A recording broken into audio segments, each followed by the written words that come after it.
it's Sarah the Tudor Travel Guide here, and welcome back to this month's episode of the A to Z of Tudor Places. And today we're going to be time travelling to one of the most significant places in the life of Elizabeth I, and that is the Old Palace of Hatfield in Hertfordshire. It was to Hatfield that the 3-month-old princess was brought from London to establish her first household under the watchful eye of Sir John and Lady Shelton, the uncle and aunt of Anne Boleyn. Some 25 years later, it was reputedly while sitting under the gnarled oak tree in the great park at Hatfield that Princess Elizabeth heard of the death of her sister Mary, and therefore of her accession to the throne of England. There had been difficult and dark times, but the age of Gloriana was about to dawn, and it all happened at Hatfield. So, as ever, before we explore these momentous events, let's just delve a little bit into the history of the Old Palace. Well, the original manor house at Hatfield was actually owned by the bishops of Ely, and it was sited some half a mile away or so from the current Hatfield house.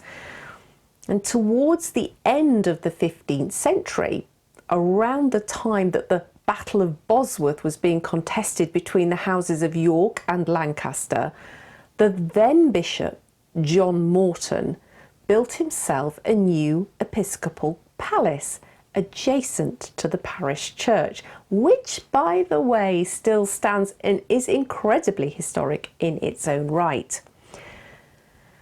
Now, the location of this palace was key to the site of its construction. It lay just to the east of the old Great North Road, which was the main medieval highway leading north from London. And being within a day's ride of the capital, it was a convenient stopping off point for the medieval bishops, who regularly travelled to and from London as business dictated. Access to the palace was via a gatehouse, sited at the top of Hatfield's main street, and that ran through the centre of the village. Now, this street was, and still is today, known as Fore Street.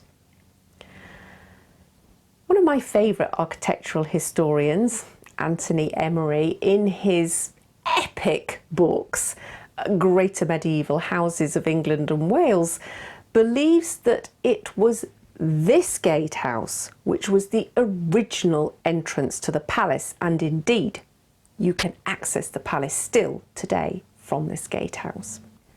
Beyond this gatehouse is a Victorianised courtyard today, and on the far side of that courtyard stands the original west range of the Old Palace. Now, this west range is believed to have originally comprised of the Great Hall, or Banqueting Hall, as it's known at Hatfield. Now, the hall itself is separated by a typical screens passage from other service offices and the kitchens in the northern part of the range, which led off the low end of the hall, as would typically be expected. While the Great Hall was open to the roof, the kitchen end of the range was separated into 2 floors with, as Emery calls it, an important apartment reached from the newel stair, which was built into the side of the main western porch and entrance to the hall. In the banqueting hall, the original bay window and fireplace, which are shown on this plan now on the screen, have sadly been lost, but the continuous fine chestnut and oak roof of 11 bays still survives. Now, with that description of the hall, let's put some events in the context of the place they happened.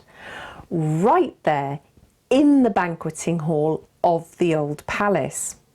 So imagine this, just 2 years before her accession, when Elizabeth was 22 years old, she enjoyed, and I quote, a great and rich masking in the great hall at Hatfield, where the pageants were marvellously furnished.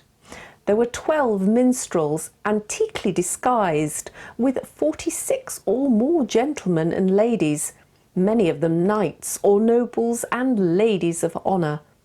The cupboard in the hall was 12 stages, namely furnished and garnished with gold and silver vessels.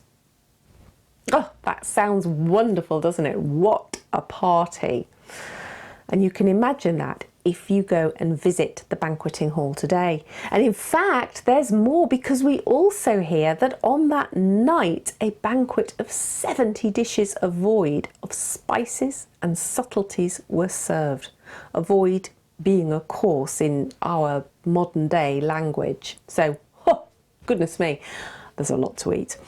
So, moving on, of course, in 1558, Elizabeth famously held her first Privy Council in the Banqueting Hall on the 21st of November, just 4 days after her accession to the English throne. And it was during that meeting that she appointed William Cecil as Secretary of State. And it was Cecil's son who ultimately exchanged the principal family home of Tibbles in Essex with the then King James I in 1607 for Hatfield, and as a result, the Cecil family are still the current owners of Hatfield House, as they have been for the last 400 years. Incredible. So let's return to the Banqueting Hall. We've already talked about the low end and the buildings such as the kitchen, which were part of the low end. But what about the high end, or the posh end of the hall? Well, here a doorway led through into an antechamber with a flight of stairs leading up to the first floor and giving access to a principal room. Sadly, from this point forward, the appearance of the early Tudor house is unclear, as the other 3 ranges thought to have originally surrounded the inner courtyard have been largely lost. And today, a visit to the present-day Old Palace garden reveals just traces of those demolished wings. The state apartments where Elizabeth would have lodged during her protracted stays at Hatfield were likely to have been in the south wing, which overlooked the then formal gardens, and they were probably sited at first floor level. Simon Thurley, another one of my favourite authors, postulated that when the Lady Mary was sent to attend on her sister in 1533, she would have been accommodated either on the ground floor, below her half-sister's rooms, or in the guest lodgings in the North Range. It was in those lodgings that many a tear was shed by Mary, and because of her intransigence, she was ultimately forced to eat her meals in the Great Hall, the Banqueting Hall, with the rest of the household, a great indignity for such a proud young woman of royal blood. So what more of Elizabeth's association with the house? What more do we know? Well, as I've already said, the princess was first sent to live at Hatfield in December 1533, and it would be the beginning of a regular circuit, with the princess's household moving periodically between the royal manors and palaces of Hunsdon and Hatfield and Hertford, the Moor, Richmond Palace, Greenwich and Eltham. The household that she held, of course, was befitting her status as Princess of Wales and managed by an entire staff of nurses, courtiers and tutors. On her very first visit, Elizabeth remained at Hatfield until the end of March 1534, when she was moved to her father's childhood home of Eltham, near Greenwich. And during this time, the antagonism between Elizabeth's mother, Anne Boleyn, and the Lady Mary came to a head. Now, you can hear more about that clash between these two fearsome women in the Eltham episode of my A to Z of Tudor Places, and the link will be appearing here. Moving forward, with the new Act of Succession ratified in Parliament, during the very same month, Mary was now very clearly the illegitimate daughter of the king. Her princely household had been dissolved, and as a punishment for refusing to accept her father's will, she had been sent to serve in her half-sister's household at Hatfield. And during one of those visits, Anne tried to extend the olive branch of peace to the wilful 17-year-old. And as we hear from Ambassador Chapuis, who was well informed about the events unfolding in Mary's life.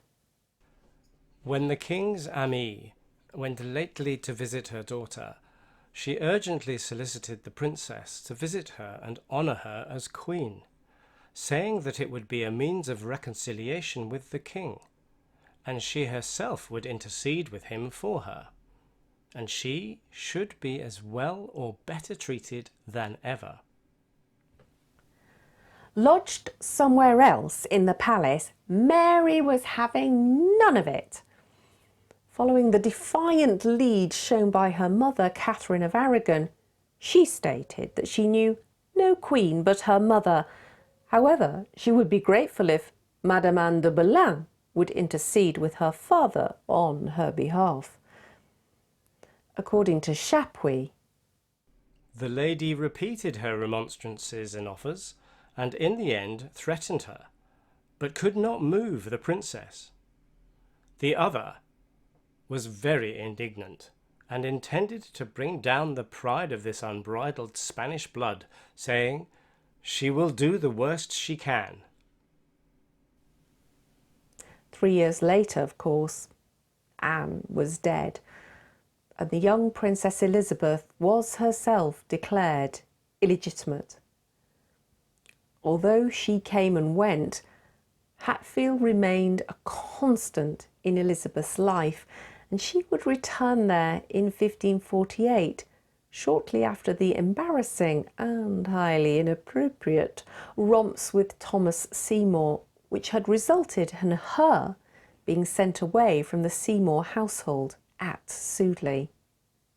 However, if the 15-year-old hoped that the whole sorry affair would be brushed under the carpet, she was to be mistaken.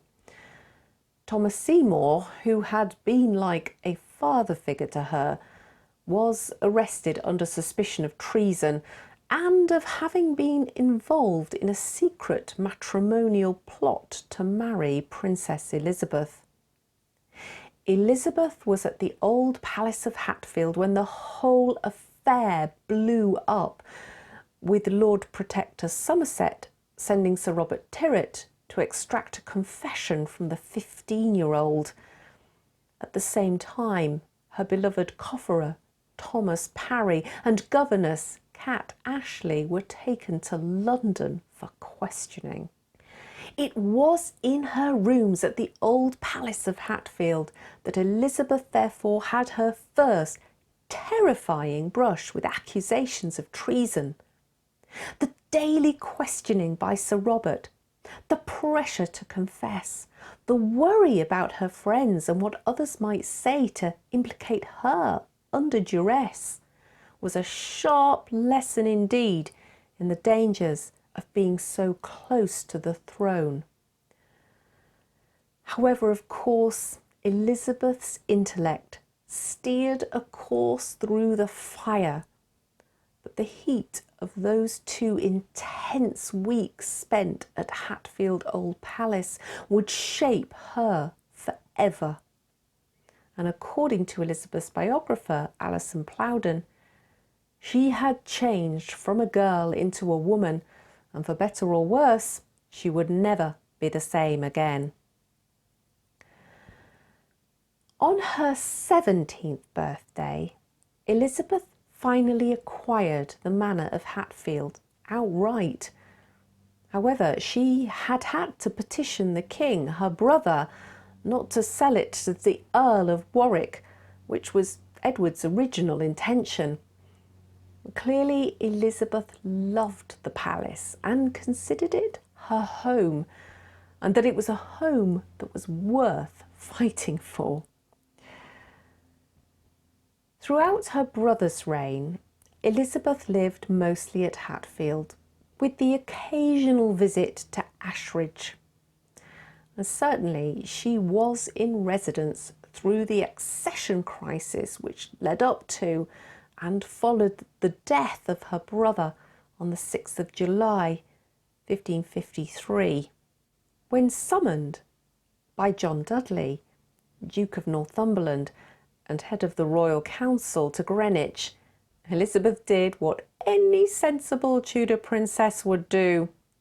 She took to her bed, declaring that she was far too ill to travel. She knew that a battle for the throne was about to sweep across southern England, and she wanted none of it. Very wisely indeed. She kept her head, and she kept her head beneath the parapet as her half-sister went head to head with the new regime. Of course, it all went badly for Northumberland, who took down not only his son, Lady Jane Grey, and her father in the process of pursuing his own unbridled ambition. Life was to be tricky during the 5-year reign of her sister Mary. Elizabeth became, whether she liked it or not, the focus of Protestant plots to unseat the Catholic Queen, and Elizabeth once again fell under suspicion. After a spell in the Tower, where she was subject to intense interrogation and then placed under house arrest at Woodstock, Elizabeth eventually regained the trust of the Queen and was trusted enough, at least, to be allowed to return to her beloved Hatfield in the autumn of 1555. And from this point forward, Elizabeth visited the court in London from time to time, and although there must have always been some uneasiness between the sisters, life did settle down, with Elizabeth enjoying hunting and walking in the park at Hatfield. And it was while at Hatfield that she began a correspondence and a lifelong relationship and friendship with the man who would be her principal secretary and mentor and friend, William Cecil. Mary even visited Elizabeth at Hatfield in April 1557. Extensive preparations were made for her coming, and we hear of the Great Chamber being arranged for the Queen. It was decorated with a fabulous set of tapestries depicting the siege of Antioch. One morning after Mass, we even hear of Elizabeth entertaining her half-sister with bear baiting, perhaps in the courtyard that still exists today, with which their highnesses, it is said, were right well content. The evening's entertainment was a little more civilised by our tastes, involving the acting and reciting by the choir boys of St Paul's. And we also hear of Elizabeth playing on the virginals, accompanied by one of the choristers. But finally, the waiting was nearly over for Elizabeth. She had so far lived a privileged but dangerous life, navigating conflict and scandals and accusations of treason. All of these played out within the walls of the Old Palace of Hatfield. and there was only one thing left for Elizabeth to experience, and that was triumph. And thus, on the 17th of November 1558, the 25-year-old princess must have been waiting anxiously at the palace, only too aware that her sister's health was fast declining. And when Mary's ring was brought to her as a clear sign that the reigning monarch had died, Elizabeth's heart must have burst from her chest. Falling to her knees in sheer relief, you can imagine tears must have stung at her eyes as she famously declared, "It is the Lord's doing, and it is marvellous in our eyes." Now, of course, if you visit today, the main attraction at Hatfield is the grand prodigy house built by William Cecil's son, Robert Cecil, and that dominates the park. However, as I mentioned above, the old west range of the original Tudor palace that was home to Elizabeth and which contains the Banqueting Hall also survives. Now, the pretty little knot garden marks out the position, more or less, of the original inner courtyard around which the four ranges of the old palace were originally sited. So, if you are going to go to Hatfield, by all means enjoy the Prodigy House, but make sure that you head over to the stables and the courtyard and the garden. See if you can get access to the banqueting house and imagine some of those events that I've just described taking place there. There is just simply so much Tudor history that happened on that very spot. Now, here are my top tips for visiting Hatfield. Rather than following the signs that take you to the main entrance, if you can, I highly recommend that you ignore those signs that point towards Hatfield House and instead plug Old Hatfield into your sat-nav. You'll be taken to the old village, find a place to park at the bottom of 4th Street, and then take a walk up the hill towards the original main entrance. And in this way, you are walking in the footsteps of the likes of Elizabeth I, Anne Boleyn and Mary I, as this, as I have said, would have been the entrance they would have used to access the old palace. Also, as you make your way up 4th Street towards the top, notice the parish church that lies to your right. Now, if you are visiting, you want to pause there for a moment because Mary Tudor, sister to Henry VIII, actually gave birth to her daughter Frances at the Bishop's Palace between 2 and 3 a.m. on the morning of the 16th of July 1517. And 2 days later, the infant was christened at the parish church. In contemporary accounts, we hear how magnificently the chapel was dressed for the occasion, and that Lady Boleyn, which was possibly Anne Boleyn's mother, was also in attendance. Right, now for my Tudor Rose rating for the Old Palace of Hatfield. And these ratings, note, specifically apply to the Old Palace and not the Prodigy House at Hatfield. So, for historical significance, well, 5 Tudor Roses, of course. This place was Elizabeth's refuge, and she lived there over a considerable period of time, on and off, from being a baby. I consider it the cradle of the Elizabethan age, and as such, it gets 5 Tudor Roses from me. And by the way, if you want to read the blog about Hatfield, just follow the link and that will take you through to the blog article that I wrote on Hatfield a little while back. So next is authenticity. Well, 3.5 Tudor Roses here. You do get a feel for the original approach and the existence of the West Range, and it's exactly what you would expect to see from a Tudor palace of the first half of the 16th century, beautiful red brick. And inside the hall, the roof is of the period, but sadly, many of the other features have been lost, and the hall itself is often dressed for a wedding reception, which kind of takes away a little bit of that authentic period vibe.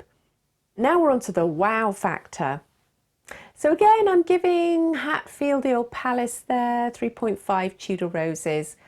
Again, what is there is beautiful to behold, but it is just one wing of a palace which once had 4 arranged around a courtyard, and for that reason I have to mark it down.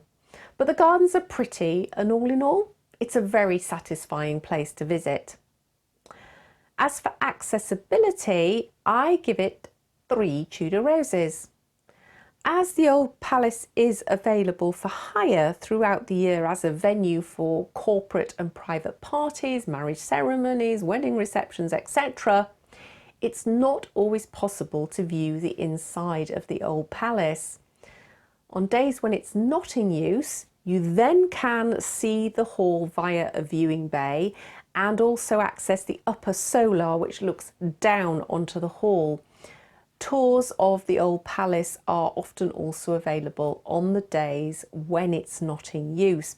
But my advice is, if you're specifically wanting to travel to Hatfield to see as much of you as you can of the Old Palace, and that you're not going to be disappointed when you arrive and find it's closed and inaccessible, then email Hatfield ahead of time at visitors@hatfield-house.co.uk, and then you can have some guidance as when might be the best time for you to arrange your visit.